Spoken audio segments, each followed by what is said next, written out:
Këtë të hënë u përuruan ambientet e reja të gjykatës së posaçme antikorrupsion. Kryetari i GKK-s, Erjon Bani, u shpreh se ky transformim i ambienteve synon rritjen e funksionalitetit dhe rritjen e cilësisë së shërbimit për qytetar. Ndër të tjera, theksoi se sallat e gjyqit janë rikonstruktuar në mënyrë që të garantojnë rend dhe siguri. Kreu i GKK-s shtoi më tej se investimi sjell një mesazh të fortë se pasuria e siguruar në mënyrë të palishme i rikthehet qytetarit në formën e shërbimit publik dhe garantimit të drejtësisë së pavarur.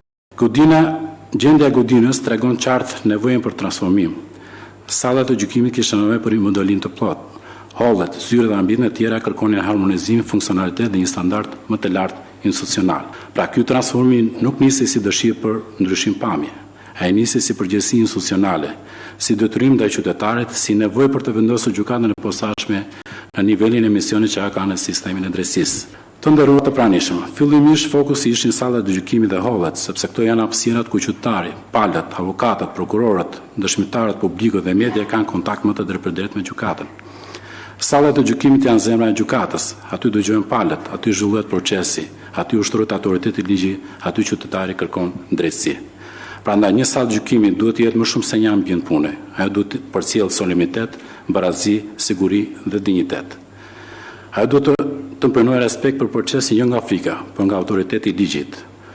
Pas u vjuar me hallet, pasi ato janë kontakti i parë i qytetarit me gjykatën. Ato janë përshtypje parë që institucioni krijonte publiku, për të arsye ato duhet të jenë të rregullta, të qarta, funksionale. Kreu i Këshillit të Lartë Gjyqësor Ilir Rusi, gjatë fjalës së tij theksoi se përmirësimi i infrastrukturës dhe garantimi i kushteve të punës janë themele në besueshmërinë e sistemit të drejtësisë. Ndër të tjera, shtoi se KLG do të vijojë të jetë i angazhuar për forcimin e pavarësisë, eficiencës dhe modernizimin e sistemit gjyqësor. Këto gjykata përfaqësojnë institucione të kyçe në luftën kundër korrupsionit dhe krimit të organizuar.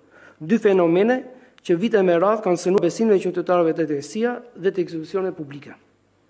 Forcimi i kapaciteteve, përmirësimi i infrastrukturës dhe garantimi i kushteve bashkëkohore të punës nuk janë thjesht investime. Ato janë themele në besueshmërinë e sistemit të drejtësisë dhe në të ardhmen europiane të Shqipërisë.